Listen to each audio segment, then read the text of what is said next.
السلام علیکم ورحمۃ اللہ وبرکاتہ۔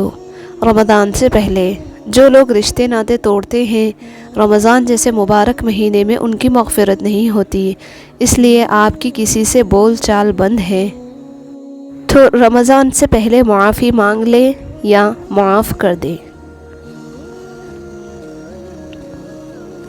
جب اللہ نے سورہ آل عمران میں فرما دیا کہ دعا پہاڑوں کو بھی ان کی جگہ سے سرکا سکتی ہے، تو قبولیت کا شک تو بنتا ہی نہیں۔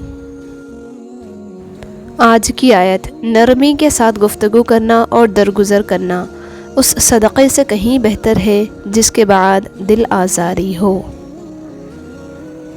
کسی نے مولانا جلال الدین رومی رحمۃ اللہ علیہ سے پوچھا، دنیا کیا ہے؟ فرمایا کہ ہر وہ چیز دنیا ہے جو تمہیں اللہ سے دور کر دے۔ کتنی خوبصورت ترتیب اللہ پاک نے دی ہے، وہ آپ کی زندگی سنوارنے پر بھی قادر ہے۔ ارے آپ اللہ پاک سے مانگ کر تو دیکھو۔ اللہ سے مانگنا کبھی مت چھوڑنا۔ اللہ نے تو ابلیس کو بھی دے دیا جو اس نے مانگا۔ تم اپنے آپ کو کتنا ہی گنہگار سمجھتے ہو، اللہ کو پکارنا مت چھوڑنا۔ کتنی دلچسپ بات ہے نا، سمندروں کا مالک بس ایک آنسو سے محبت کرتا ہے۔ اور یقین رکھو کہ اگر تم نے اپنی دعائیں اللہ کے سپرد کر دی ہے تو وہ دعائیں طویل سفر کے بعد خوبصورت منزلیں ہی لائیں گی۔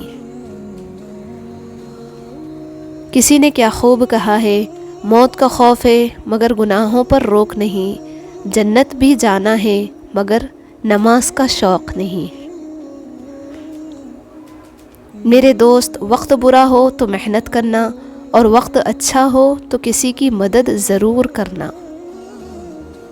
اگر کوئی بلا وجہ آپ کا دشمن بن جائے تو مان لیجئے کہ آپ میں کچھ خاص ہے، سامنے والا حسد کا شکار ہے۔ زمانے کا شکوہ نہ کرو بلکہ خود کو بدلو، کیونکہ پاؤں کو گندگی سے بچانے کا طریقہ جوتا پہننا ہے، نہ کہ سارے شہر میں قالین بچھانا۔ کسی کی اصلیت سامنے آنا بھی اللہ پاک کی نعمت ہے۔ برا وقت بھی کمال کا ہوتا ہے، جی جی کرنے والے بھی تو تو کرنے لگتے ہیں۔ جو حصہ اللہ کا ہے وہ روح ہے، جو حصہ اپنا ہے وہ عمل ہے، اور جو کیڑوں کا ہے وہ جسم ہے۔ اور پھر کردار کی آزمائش تو تعلق ختم ہونے کے بعد شروع ہوتی ہے۔ زندگی میں جب بھی تم تنہائی محسوس کرو تو یاد رکھو خدا نے سب کو دور کر دیا تاکہ پیچھے صرف تم اور وہ رہ جائے۔ کچھ لوگ ہوائی چپل کی طرح ہوتے ہیں، ساتھ تو دیتے ہیں لیکن پیچھے سے کیچڑ بھی اچھالتے رہتے ہیں۔ تربیت اور پالنے میں زمین آسمان کا فرق ہوتا ہے۔ آپ کا لہجہ، آپ کا رویہ، آپ کا اخلاق بتاتا ہے کہ آپ کی تربیت ہوئی ہے یا آپ کو صرف پالا گیا ہے۔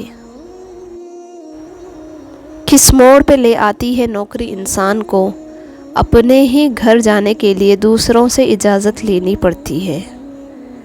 جواب دینے میں کوئی زور نہیں لگتا، اصل طاقت چپ رہنے میں لگتی ہے۔ ہر صبر کے پیچھے خوبصورت لمحات انتظار کر رہے ہوتے ہیں، اور اس کا انعام آپ کو حیران کر دیتا ہے۔ دولت اتنی کمائیں کہ جب آپ بیمار ہو تو آپ کے بچے ڈاکٹر کو لائیں، وکیل کو نہیں۔ پانی جسم کو پاکیزہ کرتا ہے، آنسو انا کو، علم عقل کو پاکیزہ کرتا ہے، اور محبت دل کو پاکیزہ بنا دیتی ہے۔ کوشش کریں کہ کسی کی آنسوؤں کی وجہ آپ کا لہجہ یا رویہ نہ بنے، کیونکہ گناہوں میں سب سے بڑا گناہ کسی کی دل آزاری کرنا ہے۔ تھوڑی سی تھکاوٹ پر نماز نہ چھوڑ اے انسان، ان سے سیکھ کچھ جنہوں نے جسم میں خنجر ہوتے ہوئے بھی آخری سجدہ نہ چھوڑا۔ اگر ہم زبان کی پھیلائی ہوئی مصیبتوں کا جائزہ لیں تو معلوم ہوگا کہ خاموشی میں کتنی راحت ہے۔ منہ سے نکلنے والی ہر بات کا استقبال کان کرتے ہیں، سوائے مسکراہٹ کے اس کا استقبال دل کرتا ہے۔ مخلص وہ نہیں جو منہ پر آپ کا ہو، بلکہ مخلص وہ ہے جو پیٹھ پیچھے بھی آپ کا ہی ہو۔ برا چاہنے والوں سے مت ڈرو، بس ہمیشہ یقین رکھو کہ 70 ماؤں سے زیادہ چاہنے والا تمہارا رب کبھی تمہارا برا نہیں ہونے دے گا۔ لباس پر عطر جتنا مرضی مہنگا لگا لو، اخلاق کی خوشبو کا مقابلہ نہیں کر سکتا۔ انسان کو اپنے عیوب پر نظر رکھنی چاہیے، ورنہ اس کی نیکیوں کو نظر بد لگ جائے گی۔ میں نے شمس سے پوچھا کہ تصوف کیا ہے؟ اس نے کہا، دل میں خوشی محسوس کرنا جب دکھ ظاہر ہو۔ لوگ کیا کہیں گے؟ یہ ایسی گھٹیا سوچ ہے جو اللہ کا ڈر نکال کے لوگوں کا خوف ذہن پر غالب کر دیتی ہے۔ جہاں پانی گرتا ہے وہاں سبزہ اگتا ہے، جہاں آنسو گرتے ہیں وہاں رب کی رحمت اترتی ہے۔ درد دنیا کی دولت سے بہتر ہے تاکہ تو تنہائی میں اللہ تعالیٰ کو پکارے۔